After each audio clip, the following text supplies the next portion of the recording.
Due to the recent RHBA outbreak that has affected my house, I somehow ended up with 5 retro handheld emulation devices on their way here. And the strongest symptom of late has been the door check. All day, every day, and it doesn't show any signs of stopping. Hi, my name is Amy Vishwanatha, and you are watching Techie Housewife.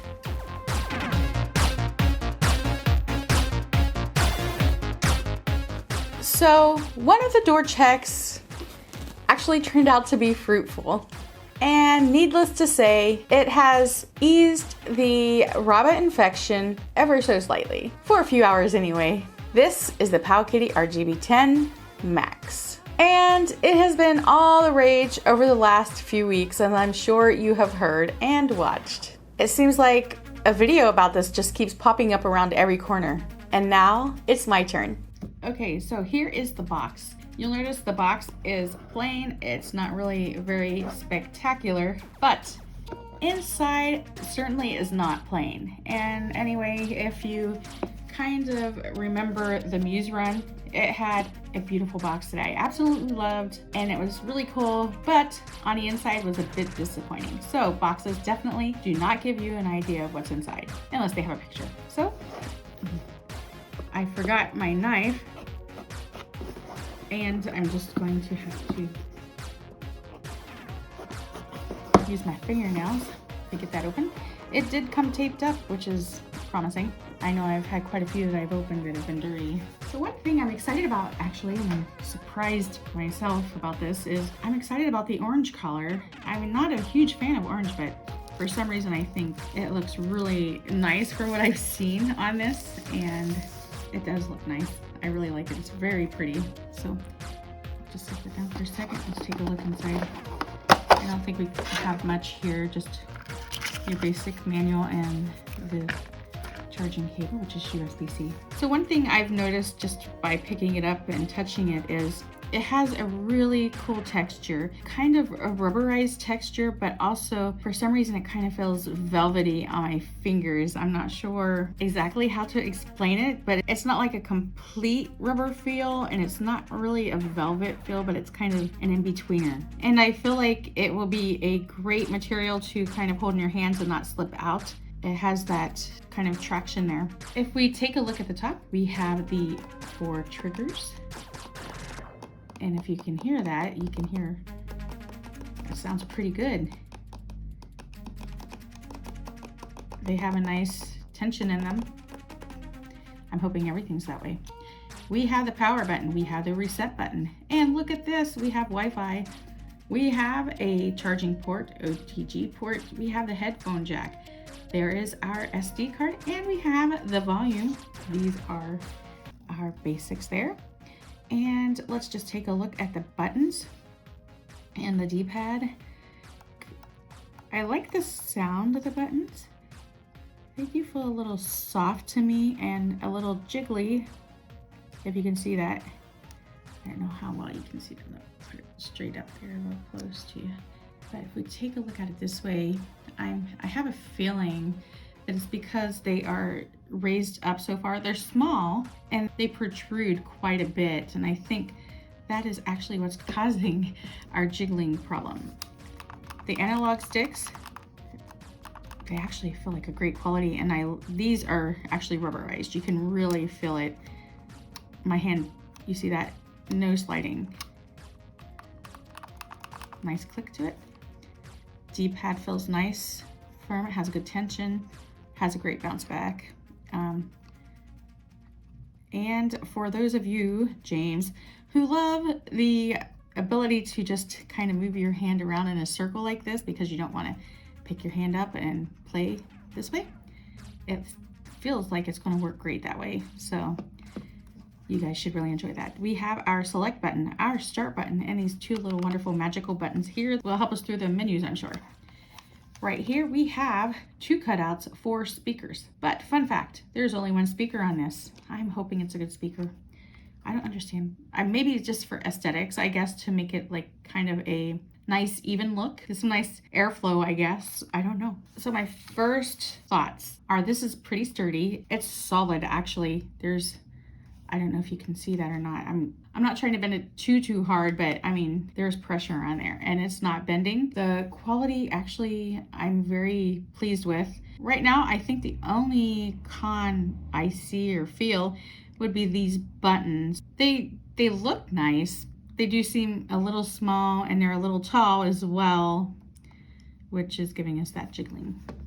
Let me just go ahead and power this on so you can get it up and going. You'll notice that this has quite a large screen, and that is because it is a 5-inch, yes, I said 5-inch IPS screen, and I've heard it's quite beautiful.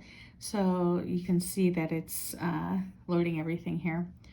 So this does, as I mentioned before, come with that built-in Wi-Fi, and it has the same processor as many of the other prominent devices that have recently come out, you know. So what I want to do right now is see if the stock firmware is simple to use and see how the screen looks, of course. And I want to see if it's really playable for anyone who gets this. I want to see if you can just open it up and play it right out of the box. And I don't know what it's done. As you see, it is running emulation. This time it loaded perfectly.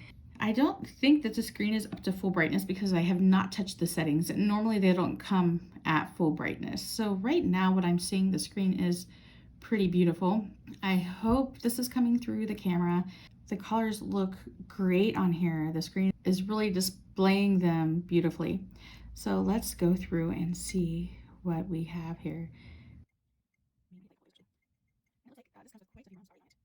I'm kind of getting excited just scrolling through here. I want to play some of these games. Oh, look at that. Sega Master System. One thing I do like about this screen is they have the display of the game actually on the right side, and you can clearly see the names of the games on the left side. I really like that. Okay, let's play Charlie Ninja.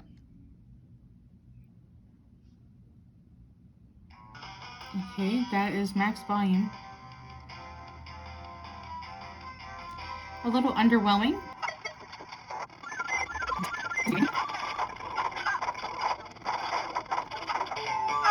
I feel like there might be some sort of a lag.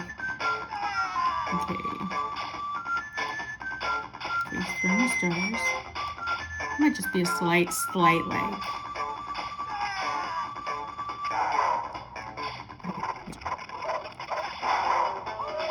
Okay, I'm getting the hang of it. Yay, I got the money.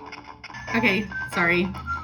I'm loving the colors. They're like popping off of the screen. They're vibrant. They look really good. So left analog stick, or thumbstick, whichever you want to call it. If you press it, it will take you out of the game and give you your options. Makes good sense, I guess.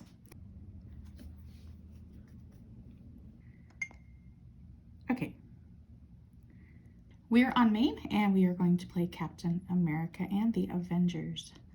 I do love how clear everything is. Even these old games, they just look so good. Leave it to me.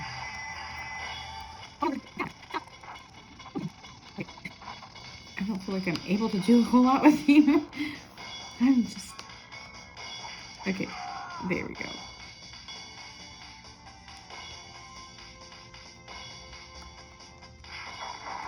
Oh, I love it. You can pick everything up. Okay, I got sidetracked. There, take that. With this game, I felt like it wasn't getting each hit that I was putting in. Okay, it's both of the analog sticks at the same time. Okay, so this actually is giving you a state slot, save state, and a load state. Right now, I'm going to try a Dreamcast game, Sonic Adventure 2. The sound on this is quite loud, so I'm assuming that each system may be a little different with the sound. That sounds pretty good if you ask me. I'll go ahead and start there. Now, you can hear that sound, right? The breaking up. Let's see how it controls though. Okay.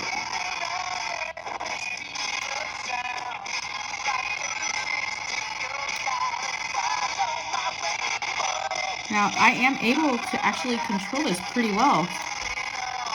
The only problem, I think, is the sound, and as long as you're able to play the game, woo! I think it's not a huge problem. Responding to what I'm doing, huge improvement from some other systems I've tried this on.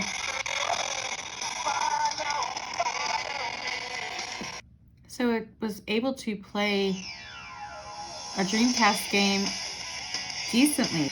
The only problem was the breaking up of the sound, and other than that, it played really well. Let's try a PlayStation game. And of course, this is another one I would love to try.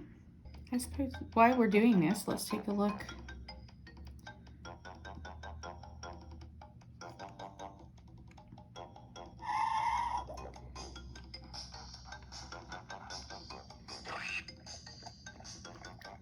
The viewing angles seem really good. It looks like you can really view it well from all the angles. This game seems a little dark. I'm gonna have to go out and tweak a little bit of the settings and see if I can make this a little brighter at some point. I should have taken it.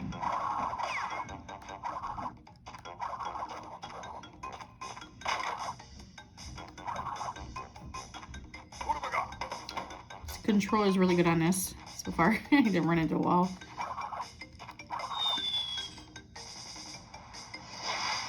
So the D-pad, I will say, is way better than when I started out on my PowKiddy S30. The D-pad on that was a bit of a wreck. Let's see, I'm not having any of those issues here. The only thing is this is quite dark.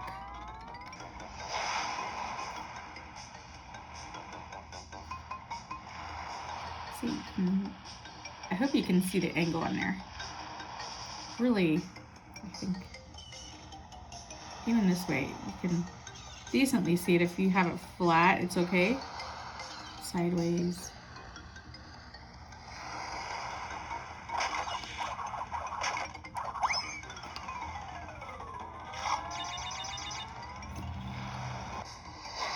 So I think this game is playing really well. The sound is not breaking up or anything.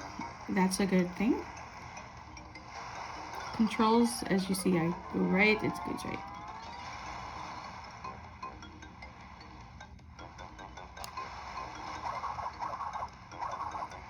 Seems to be a good response, maybe just a slight.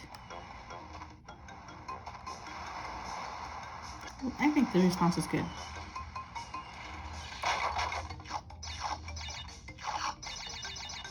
You see in here we have the Wi-Fi setting as well. Video, audio.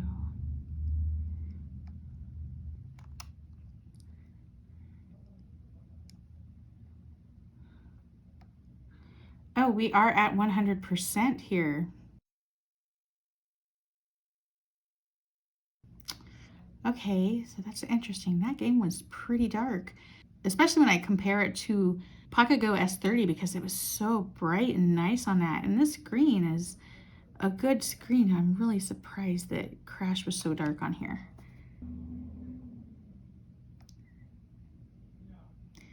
Okay, so we've been playing at 16:9.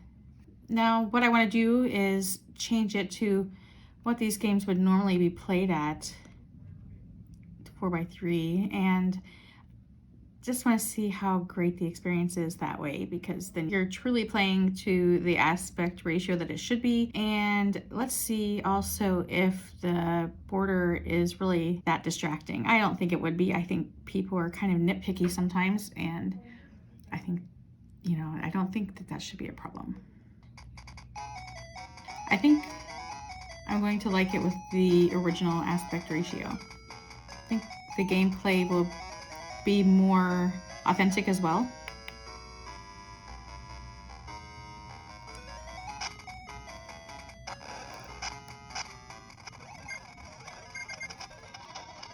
It does feel like there's a bit of a lag. I wonder if you can see it.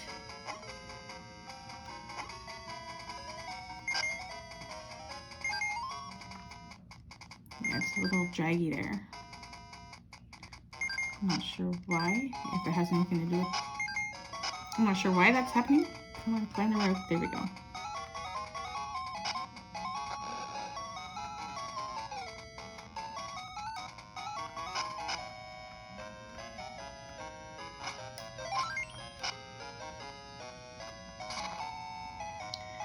So there we have that. So that was Game Boy.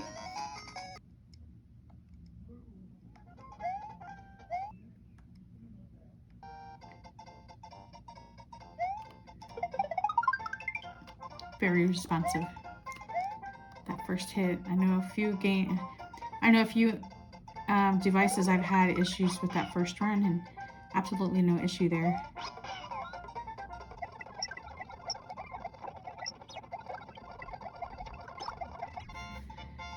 It played really well. There's been no ghosting so far.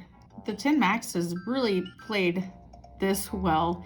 I think so far this has been the absolute best. So I am very impressed with Super Mario World. Here is the real test. If you remember, I was able to play this on Pocket Go S30, but it had some crackling and stuff. Let's see.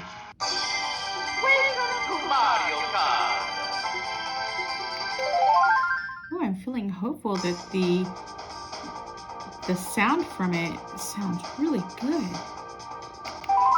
For those of you who have tried on other devices, you know usually we have some breaking up or crackling in this game. Select your player. Let's go. Okay. Select map. Sound seems pretty good for one speaker. Oh, here we go. I was hopeful. We have that breaking up. So I'll just turn it down so you can hear me. It helps if I push the button. Just a slight hesitation. But look at this. I am playing Mario 64. Wait, there we go. Yay! Look at this. It's doing a great job. Oh my goodness. I'm so excited about it working that I ran into that. Oh goodness. Go, Amy. Okay, it's a little bit of a reach. Sorry, I'm used to the D-pad. The control is really good. It's hard for me to play and talk when I play with the thumbstick for some reason. Wow, the control is just great. I mean, compared to so many other devices that I've tried to play this on. Look at that. I'm in first place now after being so far. Woohoo! I'm so happy that it can play an N64 game so well.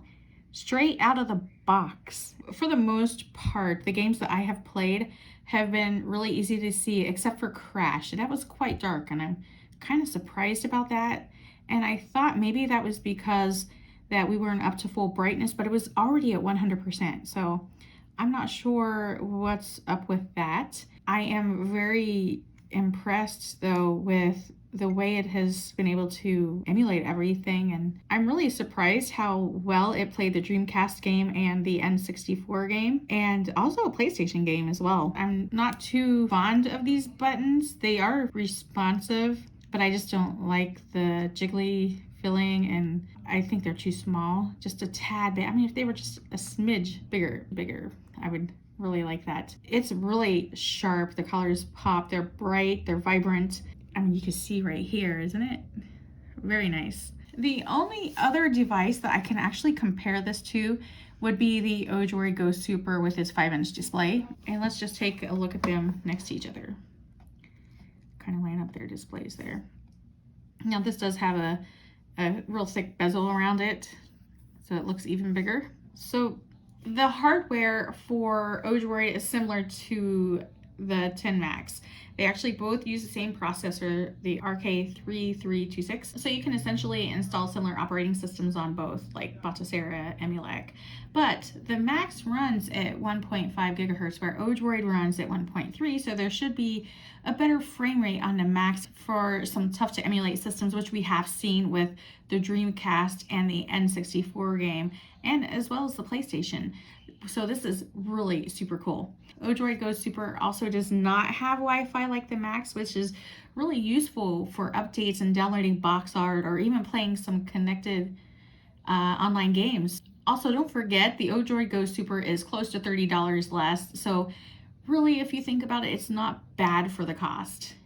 Now, my points that I always made when I talk about the Odroid Go Super are how underwhelming the buttons, the thumbsticks, and the D-pad are. And if you look at these next to each other, you can clearly, especially these look like they're ready to break off at any second. You can just touch it and it's going to break. Very flimsy. Whereas these are super sturdy. They're very, it's just a great material. It's rubberized so your fingers aren't slipping. Now, I will say that these buttons are way better than the Odroid Go Super buttons, so I guess I really shouldn't complain about those. Bad Amy. The D-pad is way better than the Odroid Go Super. If you take a look at these two side by side, you can really see a difference in the aesthetics and the quality of the builds of these. Also, holding this isn't super comfortable. It's a little large and it doesn't feel natural. Whereas picking this up, your fingers just kind of, your hand cradles it. At least my hands are small actually. Maybe for a larger hand, this is okay, but it's not that comfortable for me. This is much more comfortable. Plus that feeling, the texture, it's kind of a rubberized but velvety kind of feel. I just really can't describe that again. But it's not sliding either. And this, I do absolutely love the clear casing on this, but it's a little, actually it's not as slippery, but the back is slippery. The front's not quite as slippery. It feels, this is a little smoother, but this is still a really decent device. Do I recommend this device? Yes, I do recommend this device. It has a beautiful display. It's super comfortable to hold in your hands. The material is very nice to hold and touch, and it makes your experience even more pleasant that way, I think, unless I'm the only one that pays attention to that. But the buttons, they're great quality. I feel like overall, the quality of the 10 Max is really good. This is sturdy, well put together. I really do like it. The viewing angle is really good on it. I don't know how well you can tell from there. You can actually, yeah, I can see it in the screen. The viewing angles are pretty good on this, so no matter where you are, what you're doing, you should be able to see from any angle if you have to kind of lean or something. The only thing that really kind of concerns me a smidgen is the actual brightness on maybe some of the games. It is at 100% right now, and when I first started, I was playing thinking it may have been a little lower because normally they don't come at 100%. But this was actually as bright as it goes, and Crash was very dark. I'm not positive how I feel about that, but the other games, they looked really good. They were vibrant. The colors popped, so I guess that's all that matters. Maybe you'll have one or two games here and there that don't look the greatest when you play on any of the devices. And that's just a kind of a chance you take, I think, and it should be expected. For having one speaker, the sound was clear, pretty crisp, and I could hear what was going on with no problem. And again, you have a headphone jack, which is kind of odd because it's in the top. If you have to put it in and it's coming towards you, it's right in front of your game, you just make sure you wrap it around. In my personal opinion, and I know many of you may not agree with me, that's okay. We can all agree to disagree. I really like this a lot better than the Odroid Go Super. So that's just my opinion, and Odroid is still a pretty cool device. The PowKiddy series has really impressed me. I love most of the devices, I think, so far that I've tried with PowKiddy. There's still one kind of hanging in the balance here because we're having some issues with it. So, but that's another topic for another time. All in all, if you are a collector of all things that are wonderfully made as handheld emulation devices, you definitely have to pick this up if you haven't already. This is a great prescription actually for RHBA. Play with this a few times a day. Maybe your RHBA will start to dwindle a little bit. Maybe not. It may be there forever. I don't know if there's a cure. There's just one thing that I really want to say. So many of these devices come with 2 analog sticks. Do we really need 2 analog sticks? All the systems that this emulates, and also most other emulation devices emulate, use only 1 analog stick, except for a couple of games on PlayStation. And I really don't think that merits a second analog stick. What would be nice is if they left this analog stick on the right side off and put more prominent, better looking buttons on these devices, especially the face buttons. But that's just my 2 cents worth, and something that maybe some of you companies may want to think about. I think a lot of us would really appreciate just the 1 analog stick while creating a better gameplay experience using this side of the device. Also, it played Dreamcast, N64, and PlayStation games right out of the box, and just aside from the breaking up and crackling of the sound, it really played them decent, much better than many of my other devices. As you can see, there's no AC in this room and my face is all flushed and it's really hot. So I'm going to end this video now. Thank you for watching. I hope you've enjoyed. Please share this video with your friends, and as always, have a game-tastic, RHBA-filled day.